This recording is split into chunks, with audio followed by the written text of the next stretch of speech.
Welcome. Today, we want to continue our series of talking with real career relaunchers who've already done it, because we could talk about it all day, but when someone who's done it talks about it, it has much more impact. So we welcome Linda Tatlow, one of our former students, a graduate from our program, who is now working in New York City in the sustainability space. And we want to just say hello and get some questions asked and answered for you. All right. So happy you're here, Linda. It's so great good to see you. I'm so happy to be here and really excited to hopefully share what I learned through my journey with other moms and caretakers and anyone on a break looking to get back to work. So a lot of people, millions and millions a year. So why don't we start at the beginning? Usually at the point where you know you need help, it's because you've been doing something and it hasn't worked. So where were you kind of stuck when you realized, okay, I'm not doing this right? I think I was looking and I was taking a lot of courses and trying to figure out where to reorient my career as I relaunched, but without really putting myself out there and without really having the confidence to kind of get outside of my comfort zone. Like I was taking lots of classes and doing things that felt really, I was learning and it was great and it felt comfortable, but it was not really taking the steps that I needed to kind of, to get to the other side. Yeah. That's a real common thing that we see where people will go back to school and invest hundreds and thousands in many cases of dollars in getting themselves education that maybe they might not ever need when they're doing or taking the next job. It's a safe place to hide. It feels better, as you said, as you're gaining information. And usually we can use whatever knowledge we gain, but very often it's unnecessary and it's just holding you back from taking that next step. So Kelly calls that circling the drain. You're kind of like here, but you hadn't really stepped out. Yeah. And in my case, I think I was taking like certificate courses and things like that were actually necessary for like what I'm doing now. But I wanted it to be perfect. Like I didn't want to make mistakes. I didn't want to fall. And in order to a baby does not learn to walk without falling. Like especially if you're reorienting your career, you really need to shift and be willing to be uncomfortable and really be comfortable with, you're going to mess up and make some mistakes, but you're not going to get to where you want to go unless you just give yourself that grace to do it. Yes. And that's such a good point. Really well said. That's such a good point, because that perfectionist fantasy of it all has to be a certain way, or I'm not achieving what it is, or it feels like a failure, is something that is so common and something that many of us cling to, and it keeps us stuck. So, so that's a really good point. And that's something that's probably very relatable to this audience for sure. What happened in the process that you are now working to, with our help and the help of your cohort, to advance and move forward? What were kind of the key takeaways that you think made the difference for you? There were so many great lessons that we went through as part of the course. And they were kind of tactical, like those questions that you wonder, what should my resume say about this gap? And, kind of the more very real things that you need to know, but then also kind of the more fundamental, foundational kind of confidence and just kind of getting your head in the right place that Kelly helped with, that both it all came together so nicely in that way. And then working together with other moms through a lot of these problems and seeing that you weren't alone and, encouraging each other, having that camaraderie was really, really so fantastic. Did you feel alone when you were doing it on your own? Yeah. Absolutely. Absolutely. And, just even I think back to one of the great things about the course is we met together as a group and shared our experiences. And then we had smaller team kind of group exercises and things like that. And so I remember my first exercise working together with Julie, and I think back to the two of us being so, just even kind of saying who we were and what our background was so intimidating for both of us. You could see that we just both felt so uncomfortable and kind of seeing and believing in someone else and seeing that they could do it kind of, and then bringing that back to yourself was also really, just really powerful.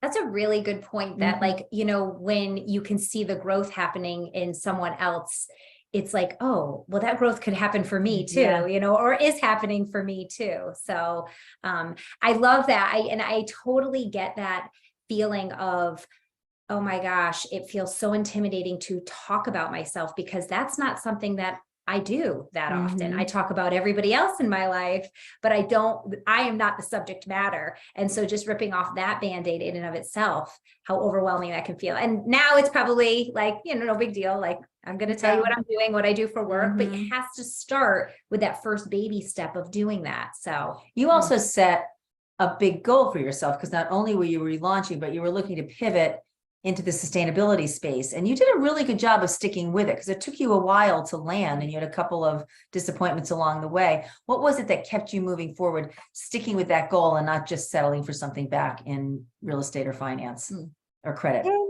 Well, I mean, I think we did a lot of foundational work in the course, and really it helped align my goals and values with where I wanted to go. And it was very clear to me that I could kind of go back to something I was doing before. That would certainly have been a lot easier, but I don't think it would have scratched the itch that I was looking to scratch. You know, it wouldn't have actually been as satisfying. And so I just, you know, knew it would be a challenge, but that it would be worthwhile in the end. And really it's just like, you know, it was hard, but once I flipped, there was somewhere in there that I flipped a switch and I said, I'm just going to say yes and try, like, I'm just going to say yes to interviews and yes to potential opportunities, even if they don't seem right.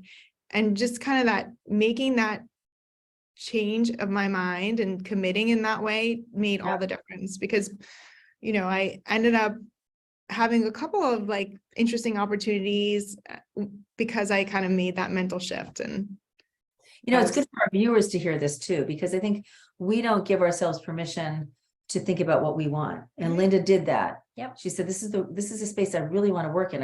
This is aligned with my priorities, with my values, and I'm not going to settle. Right. And that just allowing yourself, if you're watching this, to make a list of, these are the things that I really want to get out of my work. These are the things that I need to get out of my work, and setting that as your goal, as opposed to these are the things I can get. Yeah. Because, right. Yeah. I want to track a little bit around this, like when that switch went off. I want to dig a little bit into maybe, because when we have that perfectionist way of being, we don't want to execute. We don't want to say yes to things because we're fearful that it's not ready enough or perfect enough, or, you know, so where were you at that all of a sudden it's like, I could start saying yes?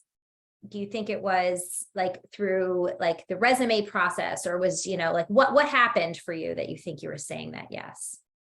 I mean, I think it took me longer than the average person because I was doing this pivot as well. And so it was really just at some point, I think I just felt so frustrated with myself. I'm like, I'm not making fast enough progress.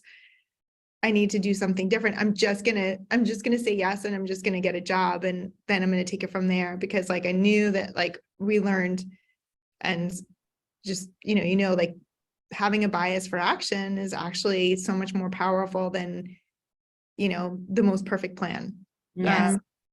And so, yeah, it was sort of, I think for me, because I set such a lofty goal, and during the course, like I made a little bit of traction, but I wasn't making enough traction because my goal was so big, like, you know, building credibility, enough credibility, I guess, in a certain space where you're totally new, and overcoming the career gap, and kind of my own, really, all the baggage I was bringing to it myself, you know, in terms of lack of confidence. It took a little bit, it took a little bit of like frustration to be like, okay, enough, Linda, just change your mind. And when I changed my mind and when I made that switch, it all started to like fall in place. Yes. For our viewers, how long was your gap? It's squiggly. But the total time that I did not work full time is probably almost 10 years. I mean, I Yeah. had some part-time work in there. I finished a master's degree, but You also do a and really other good job courses. of parlaying, and this is something we talk about on some of our other YouTube videos for people who are looking at not concealing, but expressing a resume gap Mhm. or addressing it. You did a really good job of parlaying some of the experience that you do as a volunteer, a very part-time job, which with the Archdiocese, I believe, which could have easily been written off, but you were able to parlay that by focusing on what you were doing and making it something that would be recognizable and valuable to a hiring manager. Mhm. And that in that process, I'll bet that did develop some of your confidence once you knew what to say. Yeah, absolutely, for sure. Practice with that. So, right, tell us where you are right now. Tell I work for a startup called 9.Energy. We develop battery storage projects throughout New York City and other clean energy solutions. Yeah, so. and tell them about your background, because I thought it was a locker room.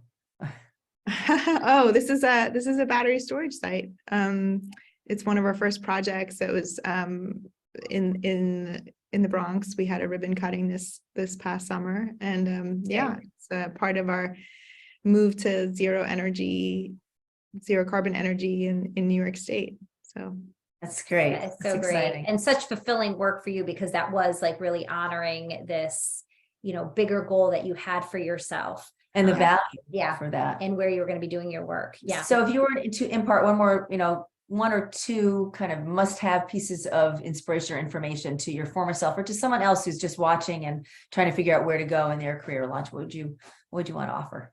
I would definitely say, do not hesitate, run, don't walk to Kelly and Susan's course. Thank you.